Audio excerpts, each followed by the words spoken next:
মা দুর্গা তো মর্তে এসেই গেছেন। আর দুর্গাপুজো মানে শুধু কি নিজেকে সাজানো, তা বোধহয় নয়।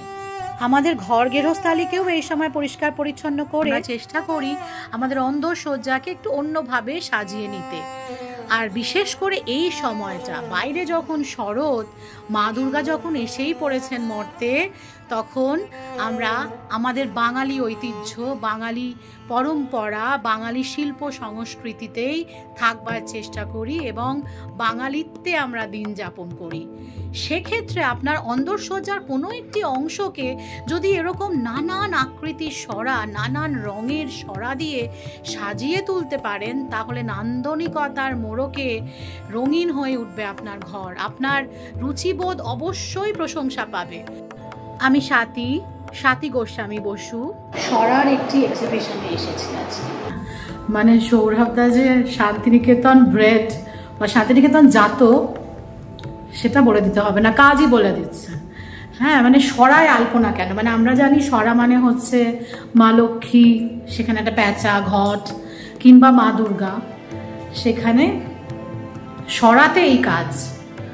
তারপর তো আমরা দেখছি যে এখানে ফ্রেমের মধ্যে একটা সুন্দর বেশ সরাটাকেই নানা রকম শেপের। সৌরভদা বলুন না, মানে অরিজিনাল অনেক জায়গায় শুনতে হয়েছে। তো এবারে সরাসরি সেটা বলুন। সেটা হচ্ছে যে প্রথম কথা, আমাদের শান্তিনিকেতনে যেভাবে বেড়ে উঠেছি, আলপনা আমরা যেভাবে দিয়েছি বা এখনো দেওয়া হয়, প্রচুর উৎসব অনুষ্ঠানে সাজানো হয়, আলপনা দেওয়া হয়, এবং সে আলপনাটার প্রতি একটা অসম্ভব শ্রদ্ধা রয়েছে। এটা এই নয় যে তার প্রতি আমরা হেঁটে যাচ্ছি, মারি যাচ্ছি, বা অনেক বিয়ে বাড়ি পুজো বাড়িতে দেখা যায় তার উপর সে হলুদ চন্দন বন্দন সব পুরো ব্যাপারটা প্রায় ঘেঁটে যায়। কিন্তু শান্তিনিকেতনে বরাবরই সেটা একটা খুব শ্রদ্ধার জায়গা থেকে রাখা হয়।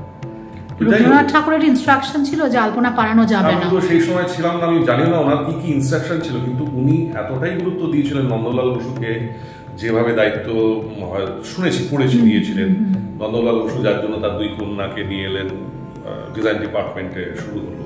তার পরবর্তীকালে আমার বাবা যুক্ত হলেন ছাত্রাবস্থায়। বাবা 46-এ জয়েন করেন। আমার বাবার নাম মণিগোপাল ঘোষ। 51-এ বাবার আন্ডারের একটা ডিপার্টমেন্ট চালু হলো, সার্টিফিকেট কোর্স 2 ইয়ার্স। তো যাই হোক, আমরা ছোট থেকে সারাক্ষণ বাবাকে দেখছি এইসব কাজ নিয়ে নিতে থাকতে। তারপরে বাড়িতে বাটিক করতেন প্রচুর, এবং নানান মাধ্যম যেগুলো এখন বুঝি তখন বুঝতাম না। যে মোটিভগুলো আছে সেগুলো কিন্তু আমরা বাটিকেও দেখি, আলপনাতেও। এই যে মোটিভের একটা খুব ইন্টারেস্টিং জায়গা, সেটা একটা জায়গা হচ্ছে যে নন্দলাল বসু তো বেশ কিছুদিন অজন্তাতে গিয়ে ছাত্রছাত্রীদের নিয়ে কাজ করেছেন। সেই অজন্তা, এবং that trip was sponsored by sister Nivedita. হ্যাঁ, খুব ইন্টারেস্টিংলি সেটাই আমি বলতে চাইছি। রং, আকার ভীষণ মানে ভারতীয়, মানে সব হচ্ছে আর্ট কালার, যে আকার প্রকৃতি থেকেই নেওয়া সব। শান্তিনিকেতন প্রকৃতি, আমরা রবীন্দ্রনাথ জানি কতটা প্রকৃতি প্রেমী ছিলেন। তো সেইগুলো শান্তিনিকেতনের যত ফ্রেস্কো আছে, নন্দলাল বসু বা বিনোদ বিহারী, সেখানে কিন্তু এই রং, এই আকার অনেকটা এসেছে। আমাদের পাঠন অফিসের ভেতরেও কিছু রয়েছে, হস্তে রয়েছে। তারপর ওনাদের ছাত্রছাত্রী, যেমন আমার বাবারও কিছু কিছু ফ্রেস্কো আছে। ধীরেন্দ্র বর্মনের আছে মহাজাতির সদনে, যেখানে আমার বাবাও কাজ করেছেন, সুকুমায়দা কাজ করেছেন, এবং যত রকম ফ্রেস্কো আছে সেইখানে ভীষণ এই প্রভাবগুলো দেখা যায়।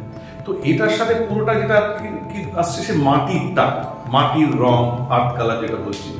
তো আমি বেসিক্যালি ছিলাম কিন্তু পাঠন থেকে পড়ে প্রিন্ট মেকিং এর স্টুডেন্ট, ছাপাই ছবি। এবার প্রিন্ট মেকিং থেকে বেরিয়ে সবাই পারে না, তার একটা প্রধানতম কারণ হচ্ছে প্রেস থাকতে হবে। তার মধ্যে আমি চলে গেলাম দিল্লিতে চাকরি করতে, টিচিং প্রফেশনে। তো 20 বছর উত্তর ভারতে ছিলাম, দিল্লি নৈনিতাল মিলিয়ে। তারপরে যখন একটু ঝুঁকি নিলাম জীবনে, চাকরি ছেড়ে কলকাতায় এসে কিছু করবো। এবার ঘটনাচক্রে আমি একটি কলকাতার বিখ্যাত গ্রিল কোম্পানিতে গ্রিল রেলিং ডিজাইন বানানো। ডিজাইন তো শুরু করিনি, কিন্তু ওই কোম্পানিতে ওই ডিজাইন ওরা একটু বলতো একটু নতুন ভাবে তুমি একটু বানানো, সেটা আমাদের যদি কাজে লাগে। তো যাকে এই 6 বছর করতে করতে আমার আলপনার ডিজাইন সব একটা মাথার মধ্যে আবার নতুন করে আসতে শুরু করলো।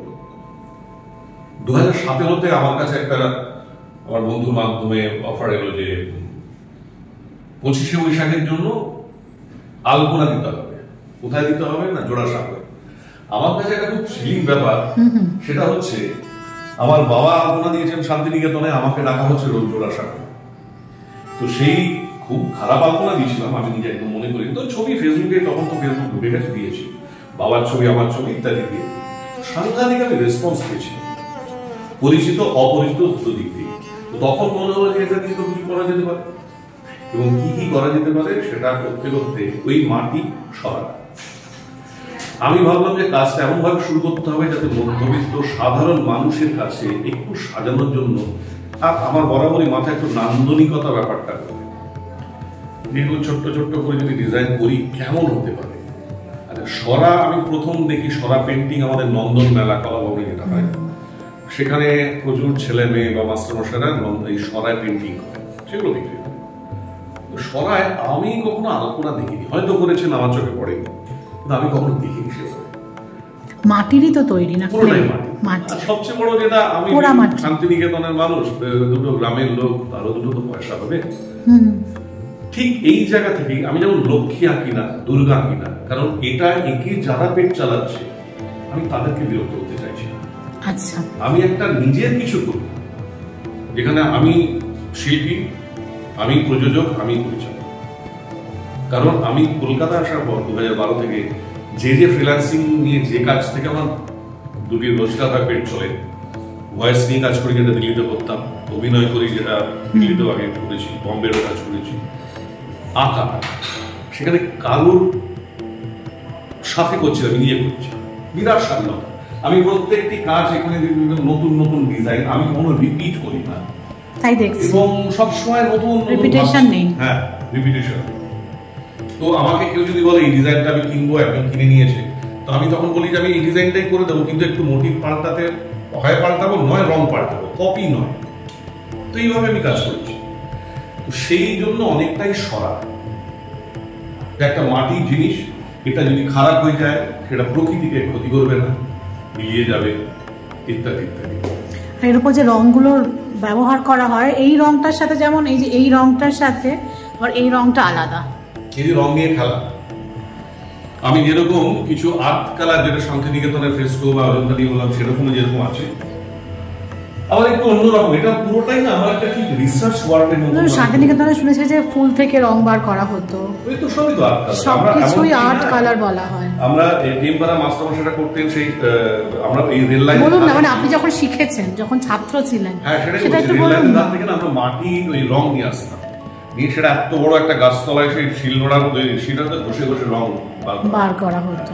তারপর আমরা যেটা করিনি, শুনেছি এগ টেম্পারা, ডিমের কুসুম দিয়ে টেম্পারা করা হয়, নানান রকম টেম্পারার প্রসেস আছে।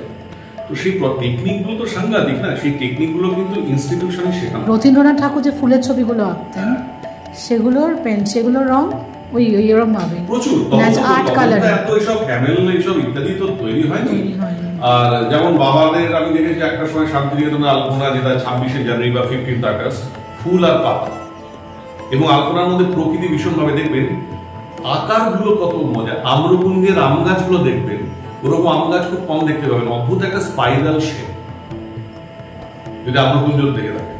আবার আমরা যে আম্রকুঞ্জে বসন্ত উৎসব দেখেছি, সেটা এখনকার কেউ ভুলে গেছে, জানেও না। তো এই যে গাছ, পাতা, তার আকার, রং, এগুলো নিয়ে কিন্তু আলপনা হতো, যেটা 26শে জানুয়ারি বা 15ই আগস্ট। আচ্ছা, পাতার নানান রকম শেপ, হ্যাঁ একদম, সেইটাকে ব্যবহার করা হতো।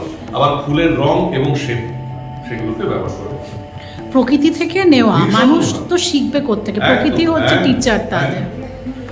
বাহ, তো এটা আমার পুরোটা একটা এক্সপেরিমেন্টের মধ্যে চলছে। এই এক্সিবিশনে যেমন আমি এখানে একটু গ্লসি চকচকে দেখা যাচ্ছে, পাশে আবার ম্যাট রেখেছি। হ্যাঁ, মানে অন্ধসজ্জার জন্য, মানে অন্ধসজ্জাকে নান্দনিকতাতে ভরিয়ে দেওয়ার জন্য এর কোনো তুলনা নেই। এটাই একটা বিরাট সার্থক। আর একটা আমার খুব ভালো লাগে, এটা আমাদের ইন্ডিজেনাস প্রোডাক্ট, আমাদের একদম ভারতীয় বাঙালিত্বে মোড়া একটা জিনিস। আমার ব্যক্তিগত ধারণা, বাঙালিদের অনেক কিছু আছে। আচ্ছা, তো এবার আপনি আমাকে এটা বলুন, যে বলছেন যে এটা শান্তিনিকেতন এবং আলপনা, রবীন্দ্রনাথ ঠাকুর কৃত যে আলপনা, অবনীন্দ্রনাথ ঠাকুর কৃত, এবং নন্দলাল বসু অবশ্যই, সেই ধারাটাই তো আমি ঠিক কোনো ব্যাক অফ দ্য মাইন্ড তো চলে আসছে, মানে এটা দেখলেই লোকে বলবে এটা শান্তিনিকেতনের আলপনা। চোখের মধ্যে পুরনো স্মৃতিতে যত রকম যা যা আছে সেগুলো চলে আসে, সেটাই বেরিয়ে আসবে হাত দিয়ে, কিছু চলে আসে, সেগুলো এখনো যেগুলো দেখছি মিলেমিশে চলছে। কিন্তু আমি সেটা, এই প্রশ্নটা আমাকে অনেকেই করা, আমি কোনো ধারক বা আমি বলছি ধরুন আমি তো লেম্যান, হ্যাঁ না প্রশ্নটা খুব ভালো, না আমি বলছি এটা দেখেই মনে হবে এটা শান্তিনিকেতন। এটাই কিন্তু প্রাপ্তি। এটার সঙ্গে আরেকটা প্রাপ্তি, যখন এখনকার প্রজন্মের ছেলেমেয়েরা এসব প্রশ্ন করে, দেখে, সময় নিয়ে দেখে, দেখি তো এখনকার প্রজন্ম খুবই ভাবে যে আমি এগুলো নিয়ে চর্চা করে, ঠিকভাবে দিতে পারি, তারা নেবে। এটা আঁকা হোক, গান হোক, কবিতা হোক, যাই। তুমি কি পুরো ওগুলো দেখেছো, সব দেখেছো? না, আমি এই ঘরটাই দেখলাম। হ্যাঁ বলো, তোমার একটু ইমপ্রেশনটা বলো। মাছ আর প্যাঁচাটা এটা খুব আনকমন, আর আমার ওই খুব অল্প প্রচেষ্টায় আমি প্যাঁচা নিয়ে কিছু কিছু টুকটাক কাজ করেছি। ভালো তো ওই আর কি নিজের মতো কিছু খুঁজে পেলে মানুষ সেটাতেই আটকে যায়, খুঁজে পাওয়া যায় সব কিছুর মধ্যে। সময় আছে ধরো শান্তিনিকেতনে আমরা যখন ক্লাস করতাম, আমাদের আউটডোর ক্লাস প্রচুর, এখনো হয়। তো আমরা শুয়োরের স্কেচ করতাম, কুকুরের, ছাগল, ভেড়া, হনুমান, বাদর, প্রত্যেকের মধ্যে কিন্তু ছন্দ আছে। সবই তো প্রকৃতির দান। গাছপালার মধ্যে যেরকম ছন্দ আছে, ফুল, এদের মধ্যেও আছে। সেটা তোমার স্কিলের মাধ্যমে বেরোবে। আমি ভুল বললে তুমি আমার বলবে। তো তুমি প্যাঁচার মধ্যে নিশ্চয়ই কিছু পেয়েছো। তুমি দেখো এখানে আমি ওই পাখি, এগুলো কিন্তু সব পুরোনো দিকে কিছু স্টাইল দেখো, যে বলে হাঁস হোক, পাখি হোক, যাই হোক। তারপরে এইখানে মাছ আছে, দেখেছো মাছ? এইটা দেখো, 4টে মাছ আছে। আচ্ছা, এখানে আরেকটা মাছ আছে। তো ওখানে মাছ আছে, এইটাও। ও আচ্ছা, এটা খেয়াল করিনি। এই যে 4টে, হ্যাঁ, কিন্তু এটাও একটা বড় মাছ। এই ফর্মটা যেমন মাছেরটা আমি পরিষ্কার রেখেছি। আমার মানে অদ্ভুত, এগুলো এমন এমন বিক্রি হয়ে যায়। ধরো এই ফর্মটা যদি কারোর পছন্দ হয়, তখন আমি যেটা বললাম একটু আগে, আমি রিপিট করি। আমি কিছু হয়তো যোগ করবো, কিছু হয়তো বিয়োগ করবো, কারণ রং চেঞ্জ। যেমন এই ডিজাইন, এই বেসিক ফর্মে কিন্তু আমি আরো 2-3টে মাছ করেছিলাম, লাল, কালো, হলুদ। কিন্তু তার সাথে এটা চেঞ্জ করছি রঙে, এবং কিছু মোটিভ চেঞ্জ করে দিচ্ছি, কপি নয়। প্রত্যেকটার একটা, যিনি কিনছেন আমার কাজ, তাকেও বলি যে এটাও কিন্তু আপনি কিন্তু একটা এক্সক্লুসিভ আপনার। হ্যাঁ, এটা খুব ভালো বললে যে বাঙালি বাড়িতে লক্ষ্মী গণেশ, তার উপরে আমরা উঠতে পারি না। বন্ধু বলেছে একটা লক্ষ্মী না, কারণ যারা লক্ষ্মী নিয়ে কাজ করছে তারা অনেক স্কিল আমার থেকে। এক নম্বর, তারা ওটা নিয়ে চর্চা প্রচুর করেছে। দ্বিতীয় কথা, তাদের ওই পেটের ভাবটা আমি কেন, আমি যেটা করছি সেটা অন্য কেউ করছে না, সেটা একটা ধারা, সেটার সাথে এটা মেশানো যাবে না। দ্বিতীয়ত হচ্ছে, আমি কোনো পুজো রাখবো না বা বিবাড়ি রাখবো না, কারণ ওটা খানিকক্ষণ পর মারানো শুরু হয়ে যাবে। তারপর তার মধ্যে জিনিসপত্র ফেলে নোংরা নোংরা, তুমি যে যত্ন দিয়ে, যে মন দিয়ে কাজটা করলে, সেটা তারপর কোনো ধর্ষণ হয়। সেই জন্য আমি ওটা আমার নিজস্ব একদম, এই যে রাস্তায় আলপনা দেবে, এটা আমি ভীষণ বিরুদ্ধে। ওটা জায়গা দর্শন দেওয়া, মানে শিল্পের ওপর দিয়ে মারিয়ে যাওয়া, একদম। সেটা কালকে আমার এক বন্ধু খুব সুন্দর করে, এটা শিল্পী সত্তার কাছে খুব কষ্ট। আমি নিচ থেকে উপরে তোলার চেষ্টা করেছি, খুবই খারাপ হয়। আমি অনেককে দেখেছি, এটা আমার নিজের তো অনেকবার হয়েছে। সুদেশনাদি আমাকে ফোন করলেন, বললেন এই শোন, একটা ছোট্ট কাজ। আগে বলুন তো, কটা সিনেমা করেছেন যেগুলো ধরুন বঙ্কুবাবুর বন্ধু একটা? আমি ছোট বড় সব চরিত্র মিলিয়ে 25টা হয়ে গেল। 25টা বছরের। আর এর আগে বম্বের আমি 2টো ছবিতে করেছি। তো সুদেশনাদি বলেন, শোন তোর সরা আমি একটু সেটে কাজে লাগবো, ইন্টেরিয়ার, আর একটা ছোট্ট চরিত্র, একটা মন্থার সিন থাকবে, তুই বসে আঁকছিস সরা, তাহলে দারুণ লুকে নেই। মানে এটা পাওয়াও তোমার কাছে একটা বিরাট একটা ডকুমেন্টেশন তো হয়ে গেল। এবং সুদেশনাদি আমার কাজের জন্য সবাইকে বলে, দেখা হলেই বলে, শুধু অভিনেতা নয় কিন্তু সরা হবে।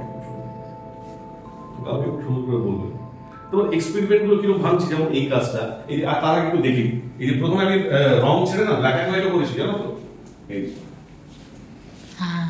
এরকম ব্ল্যাক এন্ড হোয়াইট কিছু করার পর চোখে লাগছে, এটা হঠাৎ মনে হলো একটু কোথাও রং দিই, সেটা হচ্ছে এইটা। আমি পুরোটাই ব্ল্যাক এন্ড হোয়াইট রাখতে পারতাম, হঠাৎ একটা ব্লক একটু কালার দেখি না। এটাই তো আর্টের ফ্রিডম। হ্যাঁ, শিল্পের যে অবারিত একটা নিজস্বতা যেখানে তুলে ধরা যায়, এটা একমাত্র আর্ট অ্যান্ড ক্রাফট সেটাই একমাত্র পারমিট করে, অনুমোদন দেয়। বেশ কিছু ম্যাট করেছি, ম্যাট এটা তো আইসিসিআর ছিল, এই রংটা তেল রং,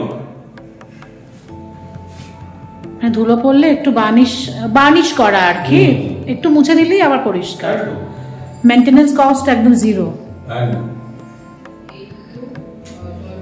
তো ঘরকে ঘরকে মানে অন্দরসজ্জায় ব্যবহৃত হতে পারলে আর কি ঘরের পুরো সৌন্দর্যটাই পাল্টে যাবে, আমি এরকম অনেক ছবি ফেসবুকে নান্দনিকতায় ভরে যাবে আর কি। যারা সাজিয়ে ছবি তুলে পাঠিয়েছে যে এটা কিভাবে ঘরকে আরো সুন্দর করতে পারে, সেই ছবি আমি দিয়েছি।